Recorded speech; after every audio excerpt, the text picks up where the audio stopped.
کیے اللہ تعالیٰ نے ارشاد فرمایا وَرَبُّكَ يَخْلُقُ مَا يَشَاءُ وَيَخْتَارُ، تمہارا رب جسے چاہے وہ پیدا کرے، وَيَخْتَارُ، اور تمہارا رب اس پر اختیار رکھتا ہے، مَا كَانَ لَهُمُ الْخِيَرَةُ، اور اللہ فرماتا ہے کہ میں جس چیز کو چاہوں پسند کر لوں۔ سبحان اللہ و تعالی عما یشرکون، اور پاک ہے تمہاری رب کی ذات اس چیز سے جس میں لوگ مبتلا ہیں، جس میں شرک کرتے ہیں۔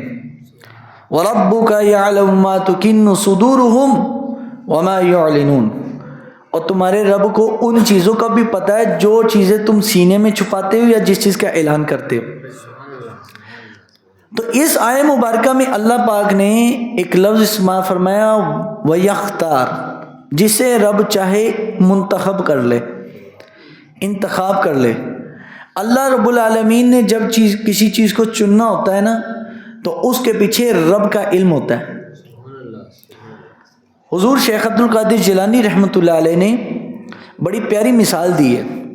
غوث اعظم فرماتے ہیں رب نے 4 فرشتے بنائے، کیونکہ وَرَبُّكَ يَخْلُقُ مَا يَشَاءُ، رب جسے چاہے پیدا کرے، وَيَخْتَارُ، اور جسے چاہے ان میں سے پسند کر لے۔ فرمایا ہر نوع، ہر قسم اور ہر جنس میں سے اللہ نے 4 چیزیں بنائی اور 4 میں ایک کو پسند کیا۔ بنائی بہت ساری لیکن پسند ایک کو کیے۔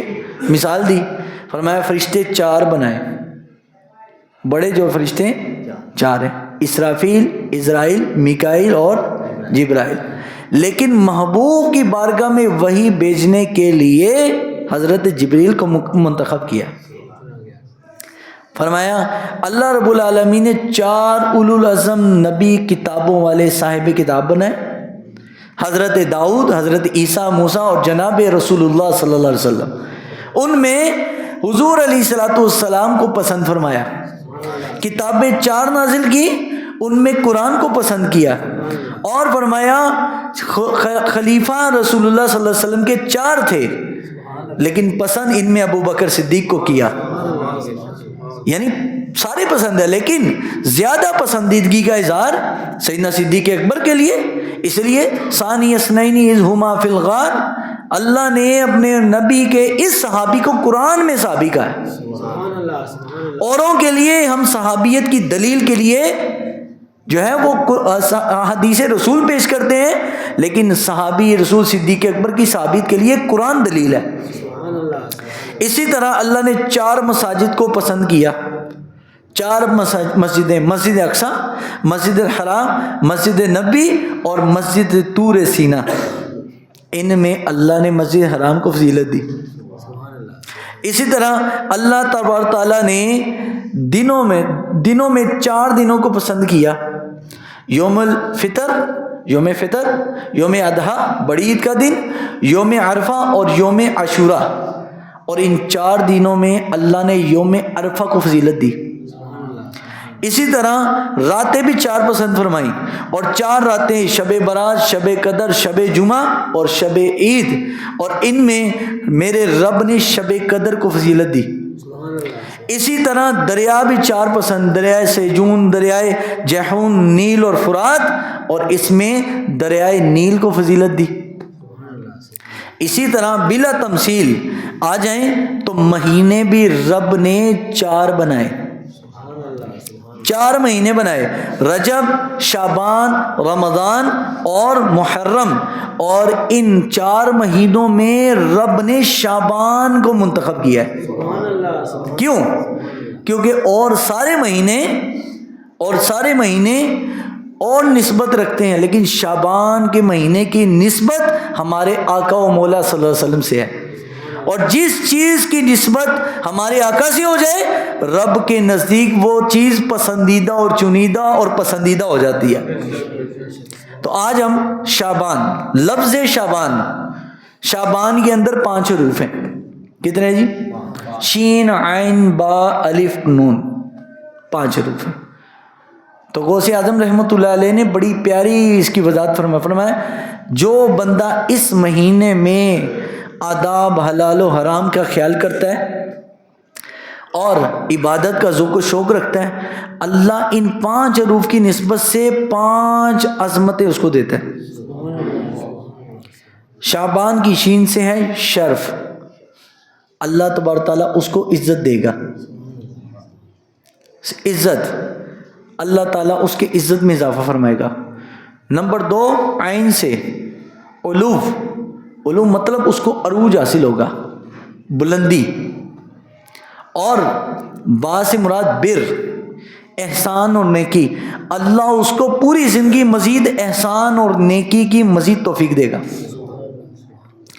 الف سے مراد الفت، اللہ اس کے دل کو اپنی الفت اور محبت سے بھر دے گا، اور نون سے مراد ہے نور، کہ اللہ اس کے قلوب کو اپنے نور سے منور کر دے گا۔ تو جو اس مہینے شعبان المعظم کے اندر اعمال صالحہ بجا لائے، اسی مہینے سے رمضان کی سمجھے رمضان آ گیا، اسی مہینے سے اس ماہ مقدس یعنی رمضان کی آمد سے قبل رب نے جو مہینہ دیا، اسی میں ہی اپنے اعمال و وظائف و ذکر و اذکار کی پابندی شروع کر دے۔ تو غوث اعظم فرماتے ہیں اللہ تعالیٰ عزت، شرف، علو، بلندی، بندگی، نور اور الفت، یہ 5 چیزیں اللہ اس کو عطا کر دے گا۔ اور عام دنوں میں، اس مہینے میں اور عام دنوں میں فرق کیا ہے؟ عام دنوں میں یہ ایک ایک چیز کے لیے علیحدہ علیحدہ محنت درکار ہوتی ہے، لیکن اس مہینے میں ایک عمل کرے گا تو 5 اثرات حاصل ہوں گے، 5 کمالات ملیں گے۔ عام دنوں میں ایک کمال کے لیے ایک علیحدہ محنت، دوسرے کے لیے علیحدہ محنت، اس میں 5 کمالات کے لیے ایک ہی محنت، اور وہ یہ ہے کہ اپنے دل کو رب کی جانب مرکوز کر لے۔ تو رب فرماتا ہے نا وَرَبُّكَ يَخْلُقُ مَا يَشَاءُ وَيَخْتَارُ، رب جسے چاہے پیدا کرے اور جسے چاہے اللہ تعالیٰ منتخب کر لے۔ مَا كَانَ لَهُمُ الْخِيَرَةُ، اور اللہ تعالیٰ جسے چاہے وہ پسند بھی کر لیتا ہے، جسے چاہے پسند کر لیتا ہے۔ سبحان اللہ وتعالی عما یشرکون، اور تمہاری رب کی ذات پاک ہے اس چیز سے جس میں تم مبتلا ہو۔ تو اللہ رب العالمین کے پیارے محبوب علیہ الصلوۃ والسلام کا اس مہینے کے اندر معمول کیا تھا؟ حضرت اما عائشہ صدیقہ ام المومنین عائشہ رضی اللہ تعالیٰ عنہ فرماتی ہیں کہ جیسے ہی ماہ شعبان آتا، نبی علیہ السلام صوم وصال رکھتے۔ صوم وصال کس کو کہتے ہیں جی؟ کہ صوم وصال کہتے ہیں کہ بس سحری کرنی اور افطاری نہیں، اگلے دن پھر روزہ، مسلسل روزے میں صوم وصال۔ نبی علیہ السلام بس افطاری کی، اگلے دن پھر روزہ، بیچ میں کھانا پینا نہیں۔ تو حضور علیہ الصلوۃ والسلام نے یہ روزہ رکھنا شروع کیا شعبان میں، تو دیکھا مسجد نبی میں نمازیوں کی تعداد کم ہوگی، صحابہ نے بھی دیکھا حضور کو، اب صحابہ نے بھی روزے رکھنے کی شروع کر دی صوم وصال کے۔ تو نبی علیہ الصلوۃ والسلام کا دیکھو جو ہمیں یہ پٹی پڑھاتے ہیں جی، قل انما انا بشر مثلکم، قرآن کی آیتیں پڑھ پڑھ کے محبوب آپ کہہ دیجئے میں تمہاری طرح بشر ہوں۔ اب یہاں پر سنیے حضور اپنی زبان مبارک سے کیا فرما رہے ہیں، فرمایا اے میرے صحابہ کیا وجہ ہے کہ تم مسجد میں آنا چھوڑ گئے؟ عرض کیا حضور آپ نے روزے رکھے صوم وصال کے شعبان کے، تو ہم نے بھی رکھنے شروع کر دیا آپ کی محبت میں، لیکن ہم بیمار ہوئے اور آپ صحت مند ہیں۔ فرمایا تم کیا سمجھتے ہو کہ تم میرے جیسے ہو؟ فرمایا میرا رب مجھے کھلاتا ہے، میرا رب پلاتا ہے، تم میری طرح نہیں ہو سکتے۔ تو جب آیا قل انما انا بشر مثلکم، میں تمہاری طرح بشر ہوں، وہ آیت کافروں کو سمجھانے کے لیے تھی کہ نبی ایک انسان ہوتا ہے، لیکن مومنین کے لیے فرمایا کہ تم میری طرح ہو سکتے نہیں، یعنی بظاہر تو نبی بشری لباس میں ہوتا ہے، لیکن اس کے کمالات، اس کی برداشت اور اس کی قوت اللہ تعالیٰ نے عام انسانوں سے 40 گنا زیادہ دی ہوتی ہے۔ تو نبی بظاہر ہیں بشری لباس میں، لیکن وہ ہم جیسے، ان کا مثال ہم جیسی ہو ہی نہیں سکتی، کیونکہ وہ انبیاء ہیں، ان پر وحی آتی ہے، ان کو اللہ نے نبوت کی پاور دی ہوئی ہے۔ اور ایک نبی کی پاور کا اندازہ آپ اس بات سے ہی لگا لیں کہ ایک نبی جو اپنے گھر میں جلوہ گر ہیں، حضور سرور عالم صلی اللہ علیہ وسلم، تو آسمان، 7 آسمان اوپر جہنم میں جو ایک پتھر گرے 70,000 سال بعد، اس پتھر کی آواز بھی نبی علیہ السلام سنتے ہیں۔ اب کہاں جہنم؟ جہنم تو 500 سال دور سے اس کی تپش آنا شروع ہو جاتی ہے۔ تو حضور علیہ الصلوۃ والسلام اور جہنم میں، یعنی اس قدر ان کی قوت سماعت ہے، ان کی قوت بصارت کا تو اندازہ ہی نہیں ہے۔ تو کبھی بھی یاد رکھیں، انبیاء کرام علیہم الصلوۃ والسلام کو یہ نہ کہیں، ہاں یہ ضرور کہیں ٹھیک ہے بے شک وہ اللہ نے ان کو بشر بنایا، لیکن بشر کامل بنایا، ہم بشر کامل نہیں ہیں، ہم بھولتے ہیں، ہم سے غلطیاں ہوتی ہیں، لیکن انبیاء کی ذات کو رب نے غلطیوں اور لفظوں سے پاک رکھا ہے۔ اب آئیے نبی علیہ السلام شعبان المقدس کے اندر حضور علیہ الصلوۃ والسلام کا معمول کیا تھا؟ بی بی عائشہ فرماتی ہیں حضور علیہ الصلوۃ والسلام شعبان کے آنے پر اس قدر روزے رکھتے، سوائے رمضان کے حضور نے جتنی کثرت شعبان میں روزوں کی اتنی کثرت اور دنوں میں نہیں کی۔ حتیٰ کہ شب برات کے والے سے بھی جو حدیث پاک آتی ہے، وہ لوگ شب برات کے والے لا کے حضور کے شعبان کا معمول یہ تھا، خالی شب برات پر نہیں، شعبان کا ہی معمول نبی علیہ الصلوۃ والسلام کا ایسا تھا کہ آقا دو عالم صلی اللہ علیہ وآلہ وسلم نے اس مبارک مہینے کے اندر اس قدر حضور کا معمول تھا عبادت کا، ذکر و فکر کا، کہ نبی علیہ الصلوۃ والسلام زیادہ لمبا قیام کرتے، مسلسل روزے رکھتے۔ تو اما عائشہ نے عرض کیا یا رسول اللہ صلی اللہ علیہ وسلم، آپ تو وہ ہیں کہ جن کی خاطر رب نے آپ کے اگلوں کے اور پچھلوں کے بھی گناہ معاف کر دیے، جن کے سبب اللہ تعالیٰ نے اگلوں اور پچھوں کی خطائیں معاف کر دی۔ تو یا رسول اللہ آپ اس قدر مشقت کیوں کرتے ہیں، تکلیف کیوں اٹھاتے ہیں؟ حضور نے فرمایا عائشہ تو کیا میں اللہ کا شکر گزار بندہ نہ بنوں؟ ایک ہے شکر زبان سے کرنا، وہ تو بندہ کر ہی دیتا ہے کہ بس شکر ہے اللہ کا، اور ایک ہے عمل سے شکر کرنا، اللہ کے احسان کو یاد رکھتے ہوئے عمل میں شکر ادائیگی، کہ یعنی عبادت اس لیے کرنا کہ میں رب کا شکر ادا کر رہا ہوں کہ اللہ تعالیٰ نے مجھے اپنے پاؤں پہ سلامت رکھا، صحت دی ہوئی ہے اور فراخی دی ہوئی ہے، وقت دی ہوئی ہے، یہ سارے اعمال کو بجا لانا یہ بھی شکر ہے۔ تو حضور نے فرمایا کہ جو بندہ جس صورت سے، جس انداز سے شکر اللہ کا ادا کرتا ہے، اللہ اسی صورت اور انداز میں برکت پیدا کر دیتا ہے، اس کو بڑھا دیتا ہے۔ لَإِن شَكَرْتُمْ لَأَزِيدَنَّكُمْ، رب فرماتا ہے کہ اگر شکر کرو گے تو میں کیا کروں گا، اور دوں گا، یہ رب کا وعدہ ہے۔ تو حضور نے عبادت میں رب کا شکر، عبادت کی شکل میں اللہ کا شکر ادا کیا۔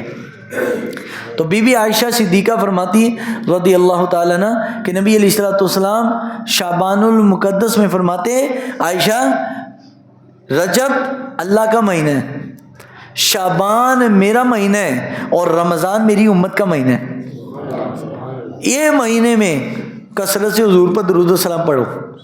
اور بلکہ نبی علیہ الصلوۃ والسلام نے ایک اور وجہ بھی بتائی اس میں عبادت کرنے کی، فرمایا عائشہ میں اس لیے اس میں عبادت کی کثرت کرتا ہوں، اس مہینے میں اس لیے کرتا ہوں کہ نبی صلی اللہ علیہ وسلم نے فرمایا کہ عائشہ اسی مہینے میں اللہ بندوں کی تقدیر کا فیصلہ کر دیتا ہے۔ اچھا بعض لوگ سمجھتے کہ شاید تقدیر رب لکھتا ہے، اس میں تقدیر لکھتا نہیں ہے، بلکہ تقدیر کو فرشتوں کے حوالے کرتا ہے، یعنی ہر بندے کا سمجھ لے جو کوٹا ہے نا وہ فرشتوں کے حوالے ہو جاتا ہے۔ ویسے تو ہماری تقدیر تب ہی لکھی جا چکی تھی جب ہم پیدا بھی نہیں ہوئے تھے، جب عالم ارواح میں تھے ہمارا نصیب لکھا جا چکا، اس پر ہمارا ایمان ہے، ٹھیک ہے، ہمارا ایمان ہے کہ جو کچھ رب نے ہمارے حق میں اچھا یا برا جو بھی تھا وہ سارا کچھ لکھ چکا، قلم خشک ہو گئے، لوح محفوظ ہو گئی. حضور نے فرمایا قلم نے لکھنا بند کر دیا اور جو لکھا ہوا تھا وہ خشک ہو گیا. اب اس میں نہ اضافہ ہو سکتا ہے نہ اس میں سے کچھ نکل سکتا ہے. لیکن تقدیر کا مسئلہ بھی ایک عجیب سا ہے کہ اللہ رب العالمین نے بہت ساری معاملات آپشنل رکھے ہوئے ہیں. یعنی بہت ساری چیزیں تقدیر کے اندر آپشنل ہیں. تقدیر کے اندر بہت ساری چیزیں آپشنل ہیں. یہ باہر جا کے بات کر لینا، حدیث شریف بیان کر رہا ہوں، تھوڑا سا ادب کیا کریں. تو بہت ساری چیزیں تقدیر کے اندر اللہ تعالیٰ نے آپشنل رکھی ہوئی ہیں. تقدیر کے اندر وہ چیز وہ مسلط نہیں ہے. اللہ تعالیٰ نے جتنی بھی باتیں لکھی ہیں تو حدیث شریف میں آیا نبی علیہ السلام نے کہ اس ماہ مبارک کے اندر اللہ تعالیٰ بندوں کی تقدیریں فرشتوں کے حوالے کر دیتا ہے. یعنی جس نے مرنا ہے اس کا رجسٹر اور وہ سارے فہرست وہ حوالے کر دی جاتی ہے حضرت اسرائیل کے. جس کا رزق بڑھنا ہے وہ فہرست حوالے ہو جاتی ہے حضرت میکائیل کے. اور جن کے ساتھ شب قدر میں مسافہ ہونا ہے ان کی لسٹ حوالے ہو جاتی ہے حضرت جبریل کے. یہ ساری فیصلے ہو جاتے ہیں. اور پھر یہ فرشتوں کے ماتحت کئی فرشتے ہیں جو آگے کام کرتے ہیں کیونکہ یہ معاملات اللہ تعالیٰ نے ان کے والے رکھے ہیں. تو حضور نے فرمایا اس مہینے میں جس کا رزق بڑھنا ہے وہ بھی فیصلہ والے ہو جاتا ہے، جس کی زندگی بڑھنی ہے وہ بھی حوالے ہو جاتا ہے، جس کو موت آنی ہے وہ بھی حوالے ہو جاتا ہے. اور کئی ایسے لوگ ہیں زمین پر پھرتے ہیں اور حضور نے فرمایا کہ ان کے کفن بھی بازار میں آ چکے اور وہ انہیں بازاروں میں گھوم رہے ہیں. انسان کو پتہ ہی نہیں ہے کہ بھائی میرا کفن مارکیٹ میں آ چکا ہے اور ہم غفلت میں پھر رہے ہیں. اللہ ہمیں محفوظ رکھے اس سے. ہمیں کم از کم موت سے پہلے اتنی مہلت ملے کہ ہم اس کی تیاری کر لیں. اتنی مہلت ملے. اچانک موت سے بھی حضور نے اللہ کی پناہ مانگی ہے. تو فرمایا اس مہینے میں یہ سارے فیصلے شب برات کے اندر اللہ تعالیٰ فرشتوں کے حوالے کر دیتے ہیں. یہ 15 شعبان کو، چلو شکر ہے یہ 15 شعبان کا تو ہمیں پتہ ہے نا، اور دنوں کا چلو نہیں پتہ، لیلۃ القدر کا نہیں پتہ. اور کچھ مولوی صاحب ایک بیان میں فرما رہے تھے جی شب معراج تو یہ 27 رجب ہے نہیں. تو ہم یہی عرض کرتے چلو یار شب معراج وہ نہیں ہے، حضور کا ذکر کرنا ہے نا تو وہ جو مرضی کر لو، تم شب برات میں معراج بیان کر دو، کوئی مسئلہ نہیں. یہ ضروری تھوڑی ہے کہ 27 رجب کو ہی کی جائے، نہ کرے آپ کو کون سا گورنمنٹ نے پابندی لگائی کہ 27 رجب کو ہی شب برات شب معراج منانی ہے. آپ شب برات میں حضور کی معراج کا ذکر کر لیں. شب برات کا تو کنفرم ہے نا حدیث شریف میں، اس میں تو کوئی شک شبہ نہیں ہے.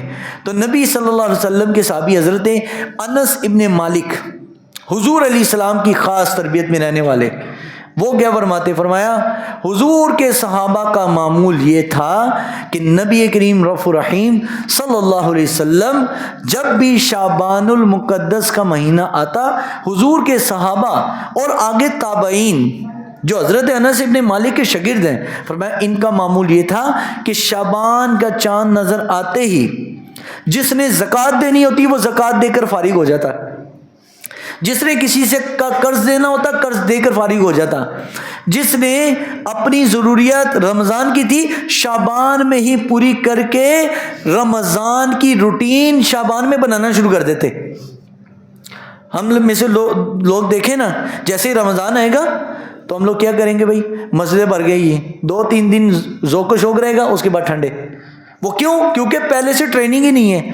3-4 دن سے زیادہ کسی کو عبادت کی توفیق نہیں ملتی، اور 3-4 دن ہی کرے گا اس کے بعد ترک کر دے گا، کیونکہ اس نے اپنے آپ کو عادی نہیں بنایا ہوتا.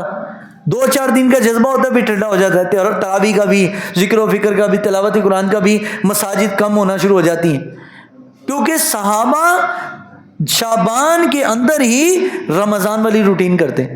روز وہ صلاۃ و تسبیح کی نماز پڑھتے، اپنی روز تلاوت قرآن کرتے، روز درود پاک پڑھتے، روز ذکر و اذکار کرتے. یعنی جو کام انہوں نے کرنا خرید و فروخت وہ شعبان میں کر کے فارغ ہو جاتے، اور عید والے دن سے پہلے وہ بازار نہیں جاتے تھے، عید کے بعد ہی جانا ہے.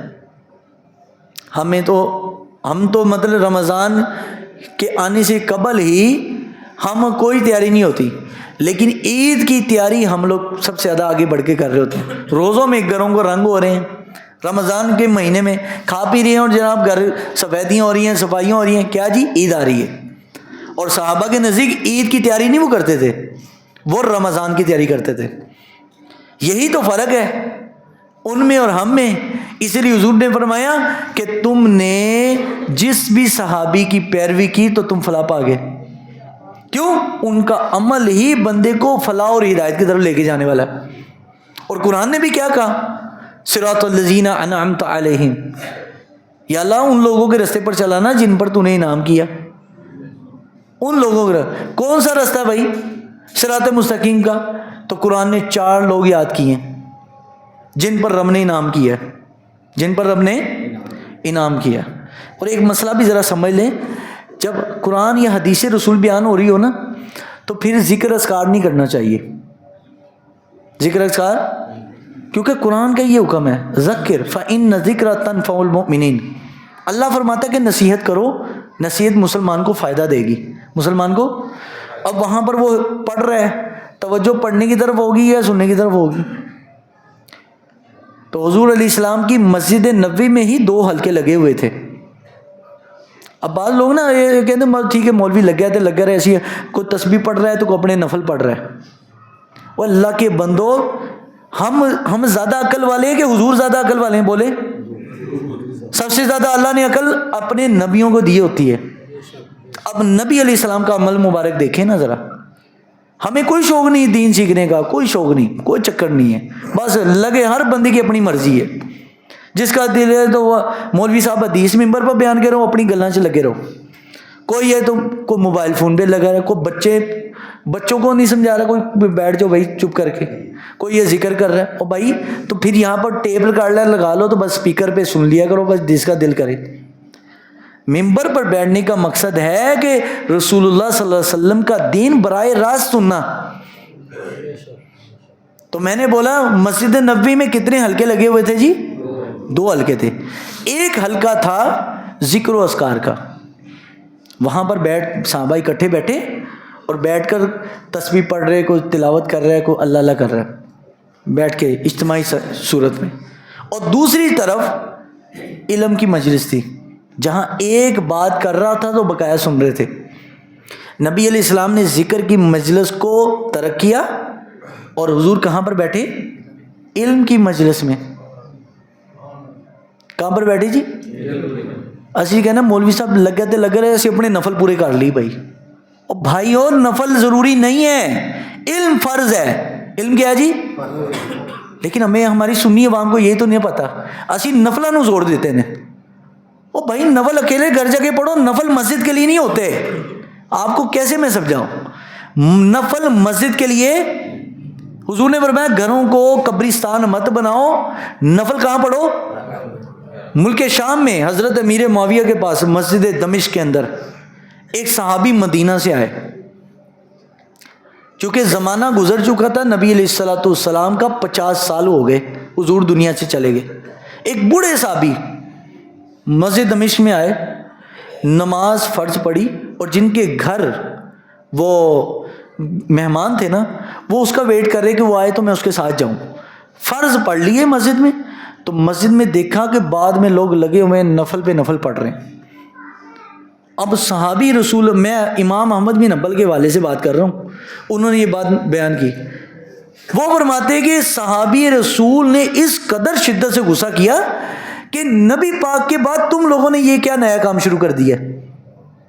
چلو ایک چلتا پھرتا مسافر ہو نا تو سمجھ آتی ہے، مسافر ہے اس نے چلو عادت ہے نفل پڑھنے کی تو سمجھ آتی. ایک بندہ مقامی ہو، گھر بھی پاس ہو، اور وہ مسجد میں کیا پڑھ رہا ہو جی، نفل پر غصہ کرنا چاہیے بھائی. لیکن یہ میرا غصہ کرنا اس صحابی رسول کی سنت کو میں یاد کر رہا ہوں. وہ فرماتے کہ مسجد واعظ و نصیحت کے لیے ہوتی ہے، لوگوں کو دین سکھانے کے لیے ہوتی ہے، اور فرض نماز کے لیے ہوتی ہے. نفل نماز کہاں پڑھنی ہے جی؟ گھر میں پڑھو. گھر میں جگہ بنائیں تھوڑی سی کہ جہاں آپ بیٹھ کے نفل پڑھ سکیں، کہ جی مسجد میں پڑھنے. مسجد ہوتی ہے دین سیکھنے کے لیے، ممبر رسول ہوتا ہے دین سمجھنے کے لیے. نفل گھر میں پڑھو جا کے. وہ صحابی نے فرمایا کہ حضور نے کبھی بھی نفلی عبادت مسجد میں کی ہی کوئی نہیں، اور ہم نے حضور کو دیکھا، انہوں نے حضرت امیر معاویہ کو شکایت کی کہ یہ یہاں پر کیا کام شروع ہوا ہے، منع کرو. تو انہوں نے کہا واقعی آپ، کیونکہ حضرت امیر معاویہ کا وقت زیادہ گزرا نہیں تھا حضور کے ساتھ، وہ 1-1.5 سال 2 سال شاید حضور کے ساتھ رہے. جنہوں نے 10-10 20-20 سال حضور کے ساتھ گزارے انہوں نے حضور کا عمل دیکھا تھا. تو انہوں نے کہا کہ ہم نے حضور کو دیکھا ہے کہ نبی علیہ السلام مسجد میں یا لوگوں کو دین سکھاتے تھے، ٹرین کرتے تھے، یا فرض نماز ہوتی تھی، بقایا سنت تک بھی نبی علیہ السلام بھی، وتر تک بھی حضور گھر میں جا کے پڑھتے تھے. تو معمول بنائے نا اپنا، ممبر رسول یہاں سے حضور کا دین سیکھا کریں، بس دین سیکھا کریں. نفل کے لیے بہت ٹائم ہے، پڑا ہوتا ہے ٹائم، تو ضروری نہیں. مطلب ایسے میں نے کم علم فہم لوگ دیکھیں، ادھر بیٹھ گئے نا درس میں، وہ سامنے کھلو جان گے نفل پڑھنا. وہ یہ نہیں کہے کہ چل یار میں سائڈ پہ کھڑے ہو کے پڑھ لوں، سائڈ پہ بیٹھ جاؤں، نہیں. وہ کہا جی مولوی ساڑھی وجہ تو رکے، دین نہ بیان. اب جو 15-20 لوگ بیٹھے ہوتے ہیں انتظار میں، اب ایک بندے کی وجہ سے میں رکا رہوں کہ یار ہے پڑھے تو میں درس شروع کروں. تو اس لیے خدا را دین کا جو ہے نا اصل کو سمجھے. دین آپ کو سمجھانا کیا چاہتا ہے. تو حضور سرور دو عالم علیہ الصلوۃ والسلام کا یہ عمل مبارک ہے کہ حضور علیہ الصلوۃ والسلام شعبان میں عبادت کرتے، اور عبادت بھی تنہا ہوتی، علیحدہ ہوتی. اپنے آپ کو عادی بنائے تنہائی عبادت کی. اجتماعی عبادتیں اس دور کی پیداوار ہیں. حضور کے زمانے میں اجتماعی عبادتیں نہیں ہوتی تھیں، اجتماعی عبادت نہیں ہوتی تھی، اور نہ ہی حضور کی سنت ہے. وہ علیحدہ بات ہے کہ سنیوں میں ایک رواج اس کا بن چکا ہے، لیکن اصل سنت رسول صلی اللہ علیہ وسلم عبادت کہاں کرنا جی؟ گھر میں، تنہائی میں. اور بی بی عائشہ صدیقہ رضی اللہ تعالیٰ عنہ فرماتی ہیں کہ نبی صلی اللہ علیہ وسلم کو سب سے زیادہ پسندیدہ یہ مہینہ تھا عبادت کے لحاظ سے. حضور علیہ السلام کہ ایک صحابی، صحیح مسلم میں حدیث ہے، اس قدر نبی علیہ السلام کے وہ صحابی عادی تھے اس مہینے میں نفلی روزے رکھنے کے، کہ وہ ان کے 15 شعبان کے بعد ان کے روزے رہ گئے، نہیں رکھ پائے. تو نبی علیہ السلام سے عرض کیا یا رسول اللہ صلی اللہ علیہ وسلم، میں نے شعبان میں ہر مہینے میں مسلسل ایام بیض کے روزے 13 14 15 اس کے روزے میں ہر مہینہ رکھتا تھا، اس دفعہ ایام بیض کے روزے نہیں رکھ سکا. تو حضور سے پوچھا یا رسول اللہ کیا میں اب رکھ لوں؟ مطلب رمضان آنے میں چند دن باقی تھے. حضور نے فرمایا اب چھوڑو، جب عید گزر جائے گی چھوٹی عید، اس کے بعد یہ شعبان کے روزے کی نیت کر کے تم نے شوال میں یہ روزے رکھنے. حالانکہ قضا روزے رمضان کے فرض روزے ہوتے ہیں، نفلی روزے کی قضا ہوتی ہے، نفل کی قضا، یہ مسئلہ ہے شرعی کہ نفل کی قضا نہیں ہوتی. قضا کس کی ہوتی ہے جی؟ لیکن اب حضور اس کو بتا رہے ہیں کہ بھائی شعبان میں اس قدر حضور کو پسند ہے کہ اگر شعبان میں کسی کے روزے رہ جاتے تو حضور فرماتے تھے کہ تم شوال کے اندر جا کے روزے رکھ لینا، شوال کے مہینے میں. مطلب حضور کو اس مہینے سے کتنی محبت تھی. تو اس لیے اس مہینے کو رسول اللہ صلی اللہ علیہ وسلم کے مزاج کے مطابق گزاریں. اب اسے معمول بنائیں، اب اسے اپنے آپ کو دنیاوی کاموں سے فارغ کریں، ٹھیک ہے، اپنے بیوی بچوں کے معاملات جتنے بھی ہیں، بازاروں کے معاملات، اب بھی فارغ ہو جائے. پہلے ہی عشرے میں شعبان کے درمیان والا جو عشرہ ہے 15 شعبان تک خوب اپنے آپ کو عادی بنائیں عبادت کا، ذکر و فکر کا. یہ حضور کا مزاج تھا نبی علیہ السلام کا. لیکن کمال دیکھیے حضور علیہ السلام اس عبادت کو بھی نبی پاک نے کبھی ترک نہیں کیا، اور ساتھ حضور نے یہ بھی بہانہ نہیں بنایا بھائی جنگوں پہ جانا ہے تو بھائی ٹھیک ہے بھائی عبادت ترک کر دوں. حضور علیہ السلام اگر کبھی غزوات پر بھی گئے تو ان ایام کی حضور نے ان جنگوں میں بھی پابندی کی ہے. کس کے لیے کی ہے؟ حضور کو عبادت کی ضرورت تھی بھائی. وہ تو جو جن کے امت کو بخشوانے آئے ان کو اتنی مشقت اور تکلیف اور اتنے کرم میں گزرنے کی کیا ضرورت ہے کہ شعبان کے روزے بھی رکھے ہوں اور وہاں غزوات میں بھی جناب یہودیوں کے ساتھ جنگ ہو رہی ہے. کبھی بنو قریظہ ہو رہی ہے، کبھی بنو قینقاع ہو رہی ہے، انہی ایام میں. اور انہی ایام میں نبی صلی اللہ علیہ وسلم نے اپنے انہی نفلی روزوں کو بھی کبھی ترک نہیں کیا، صرف یہ سمجھانے کے لیے کہ دیکھو میرے امتیوں، میں اس مہینے سے کتنی پیار کرتا ہوں، مجھے اس مہینے سے کتنا محبت ہے، میں اس میں عبادت کا ذوق بنا کر رمضان کی تیاری ابھی سے شروع کر رہا ہوں. تو تم نے بھی اینڈ ٹائم پر نہیں کہ جی کل روزہ ہے تو جناب آج جا رہے ہیں، جناب بازار سامان لینے جا رہے ہیں اور جناب وہاں پھنس گئے، تراویح بھی گئی، نمازیں بھی گئی. اب اسے عادت بنائیں، اب اسے اپنے آپ کو فارغ کریں دنیاوی معاملات سے. کوشش کریں، کوشش کرنے میں تو کوئی نہیں، گورنمنٹ نے ٹیکس نہیں لگایا، کوشش کریں، عادت بنائیں. تو انشاءاللہ جو حضور کی محبت میں یہ کام کرے گا نا، تو جو اپنے نبی سے پیار کرتا ہے اس کو اپنے نبی کی ہر ادا سے پیار ہوتا ہے. حضور علیہ السلام کی ہر عادت کریمہ سے جب تک پیار نہیں، تب تک ہمیں اللہ کے حبیب سے پیار. اور قرآن مجید کی اتنی بڑی بشارت ہے اس پر. اللہ تبارک تعالیٰ نے فرمایا کل، محبوب آپ فرما دیجئے، ان کنتم تحبون اللہ، اگر چاہتے ہو کہ اللہ تم سے پیار کرے، اگر تم چاہتے ہو اللہ تم سے پیار کرے تو کیا کرو، فاتبعونی یحببکم اللہ، تو تم میری پیروی کرو. اللہ کے محبوب فرماتے ہیں کہ تم میری پیروی کرو، یحببکم اللہ، اللہ تم سے پیار کرے گا. کون پیار کرے گا جی؟ اللہ پیار کرے گا. اور بھائی جسے رب اتنی بڑی گارنٹی رب نے دے دی ہے کہ اگر چاہتے ہو نا میں تم سے پیار کروں، تو اس کا ایک ہی طریقہ ہے، میرے محبوب کے نقش قدم پر چل پڑو، ان کے طریقے کو بنا لو. تو حضور علیہ السلام ان ایام میں، یہ حضور کا طریقہ ہے، حضور عبادت کا ذوق بناتے تھے، عبادت کا معمول بناتے تھے، ذکر و فکر کا. اور اس لیے کہ ان ایام میں اللہ تعالیٰ بندوں کی تقدیر حوالے کرتا ہے. اور فرمایا حضور نے کہ میں چاہتا ہوں کہ جب میری تقدیر فرشتوں کے حوالے اللہ کرے تو تب اللہ تعالیٰ کے ہاں میں روزے دار لکھا جاؤں، روزے دار لکھا جاؤں. تو کوشش کیجئے دوستو، وقت بڑی تیزی سے گزر رہا ہے اور انسان کا پتہ نہیں ہے موت کا کچھ بھی. انہی مہینے میں کیا پتا پچھلے سال بڑے لوگ تھے اور اس سال وہ قبروں کے نیچے ہیں، تو کیا پتا عام میں سے ہم میں سے کون چلا جائے اور پھر ہم پچھتاتے رہ جائیں، اوے یار کسی نے سمجھایا کوئی نہیں، کاش کہ کوئی سمجھا لیتا. تو کوشش کیجئے، بڑے لوگوں کو امیدیں تھی اپنی زندگیوں سے، بڑے پلان تھے، وہ قبروں کے نیچے چلے گئے. اور جانا ہم نے بھی ہے، کیا پتہ اس سال جائیں، اگلے سال جائیں، یا 5-10 سال بعد جائیں، لیکن جانا ضرور ہے.